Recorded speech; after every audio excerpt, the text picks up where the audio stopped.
මෙන්න දැන් ලැබුණු පුවතක්.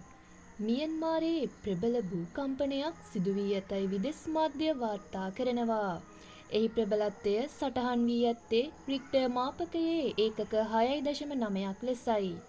විදෙස් මාධ්‍ය පෙන්වා දෙන්නේ මධ්‍යම මියන්මාරයේ මැන්ඩලේ ප්‍රදේශයේ කේන්ද්‍ර කර ගනිමින් මෙම භූකම්පනය හටගෙන ඇති බවයි. එහි ප්‍රබලත්වය තායිලන්තයේ බැංකොක් නුවරටත් දැනී ඇති බවත් විදෙස් මාධ්‍ය වාර්තා කරනවා. මෙන්න එම පුවත නැවතත්. මියන්මාරයේ ප්‍රබල භූකම්පනයක් සිදු වී ඇතැයි විදෙස් මාධ්‍ය වාර්තා කරනවා. එහි ප්‍රබලත්වය සටහන් වී ඇත්තේ රික්ටර් මාපකයේ ඒකක 6.9ක් ලෙසයි.